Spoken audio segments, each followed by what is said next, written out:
How's it going, everyone? Unfortunately for a lot of you all, it's just me here today. Matt is on vacation, so I know a lot of you all are going to change the video right now. But for those who stick around, thank you very much, and you get the treat of listening to me talk about Summer League basketball. So without further ado, let's get into it. Now, here's the main question. Why do I even like Summer League basketball? But at the end of the day, it is still basketball. Rookies are proving themselves, vets are trying to make a roster, and there's actually some good games. I look at Orlando and Sacramento as that summer league matchup. Not only did it have the number one pick and the number four pick battling it out, there was a large comeback, and it even went into sudden death. It was the best summer league game I've ever seen, and arguably of all time. But that's not the topic here today. The main topic to me is I understand there's still a couple games left to be played. But I get a pretty good feel of what I've seen from each player, and I'm going to talk about the rookies that have stood out to me the most as we head into the NBA season. Because at the end of the day, that's why most of us watch Summer League. We want that first look at that next future star. So without further ado, I'm going to give my all-rookie Summer League team. So at the first guard position, I have Jaden Ivy. And look, I get it. We've seen him very limited right now. The Pistons have shut him down with an ankle injury. But from the little bit we've seen, this dude is special. No one in Summer League can guard this dude off the dribble. And he's a freak athlete with hella body control to top it off. Game over, bro. Has star written all over him. And am I surprised? No. That's the player I watched play for the USA under-19 team and at Purdue. Him and Cade in that Motown backcourt is going to be scary. And as I move on to the another guard, I'm going to another Jaden, and Jaden Hardy. He was the steal of the draft, and I'm calling it now. He went 37 to the Mavericks. And I told you all, I've always been high on Hardy. Even in high school and in the G League Ignite team when his draft stock fell, I still remained confident. I don't really know why it fell, but we'll get into that. He reminds me of Bradley Beal 2.0. And in Summer League, he's been an absolute bucket. But it does make me wonder why his stock is falling. Why his stock fell rather. Are there off-court issues that we don't know about? If his personality pans out, he's a perfect scoring option next to Luka Doncic. And the Mavs are finally getting him some help, along with the other offseason acquisition in Christian Wood. The Mavs are trending upward. Luka just led them to the Western Conference Finals, and now they have potentially a steal in Jaden Hardy. Things are looking up. At my first forward position, I'm going to go with Keegan Murray. Now, you all will probably remember, I had him as one of my losers in the NBA draft, but it's not because he can't play. I never thought I'd hear a Tim Duncan comparison, but from his personality, it kind of fits. His patience and letting the game come to him has really stood out. He's a knockdown shooter and getting whatever jumper he wants. And let me tell you, he is underrated off the ball. Even hit the game-tying three in the Sacramento versus Orlando matchup to send it to overtime. He's dropping a casual 20 a night, and I hope the Kings don't ruin him like they seem to do everyone else.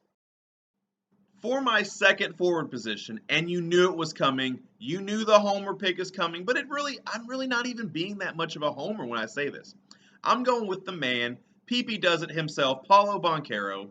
Look, he went number one for a reason, and as far as I'm concerned, he's the best player in Summer League, and he's definitely been the best out of the rookies.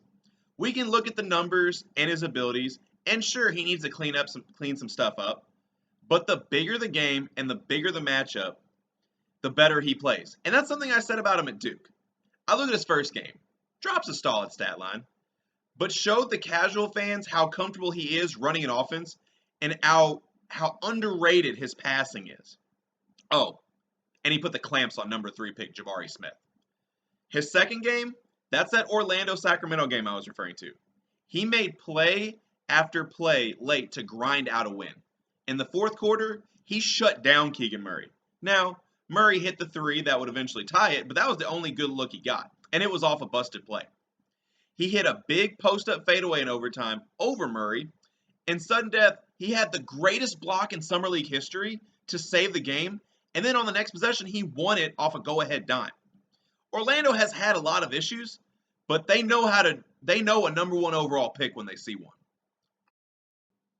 And at the 5 position, the center position, if you follow my Twitter page, you probably could have guessed it. It's Mr. Chet Holmgren himself. And I've been high on this dude from the jump. Everyone tells me the same thing. He's too skinny. He'll get killed by bigs in the league. This, that, whatever. However, instead of focusing on what he isn't, look at what he is. He's over 7 foot, can shoot, dribble, and pass, and he can start and stop a fast break. That alone, he'll be in the league for a long time. But that's not even what has me the most convinced about Chet. I tweeted this, and now here's some clarity. I said Chet is one of those players who makes the most of his stats. And what I mean by that is, even though some games he'll put up good numbers, he'll have those other games where the casuals will look at the box score and think he didn't do a damn thing. But the ones who watch the game will know he probably was the most impactful player on the court.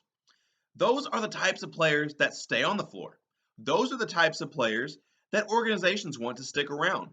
Eventually, with more minutes, more chemistry with his teammates, and more reps in practice, those numbers fill in for themselves. Now you have a guy who is impacting the game both on and off the box score, and that equals a premier player in the league. But while we're on the topic of Chet, I want to say, you give the Oklahoma City Thunder a couple years, they are going to be a problem. Sam Presti, the general manager, has outdone himself. The young core he has in Oklahoma City, he better do everything he can to keep them around. Dare I say this could be another dynasty in the making? Now look, I know what you're thinking. We said the same thing back when they had Kevin Durant, Russell Westbrook, and James Harden. Obviously, that wasn't handled well, and hopefully they've learned from that. But this team, I think, could potentially be more complete top to bottom. And with the amount of draft picks they still have left, they can either fill in those gaps with young talent, or they could trade for veteran experience. But now I want to touch on another thing, because that wraps up my top 5 all-rookie Summer League team. And of course, I'm going to give you all a second once the video ends and let you all know to tell us who maybe should have made the list, who didn't make the list. Tell me who you liked and who you haven't liked in Summer League. But I want to address another thing. And somebody who also follows the Twitter account sees that a tweet I made where I compared number 3 pick Jabari Smith's Summer League to that of Jamar Chase in preseason in the NFL. Look, I understand they're 2 different sports. However, here's what I meant by that.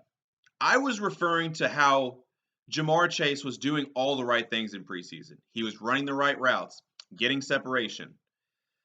He had sat out a year due to COVID, and it just took him a second to get his drops under control. Jabari is getting good looks. He's playing good defense. He's doing all the things you want to see your young player do in games. He just needs to see a few shots drop, and he's golden. So basically where I'm going with this, if you still haven't figured it out by now, is I'm not concerned with Jabari Smith's struggle in Summer League the same way I wasn't concerned with Jamar Chase's struggle in preseason. And look, if you remember correctly, that turned out pretty well. So that is all the time I have for today. I hope you enjoyed the video. We look forward to having Matt back on the show.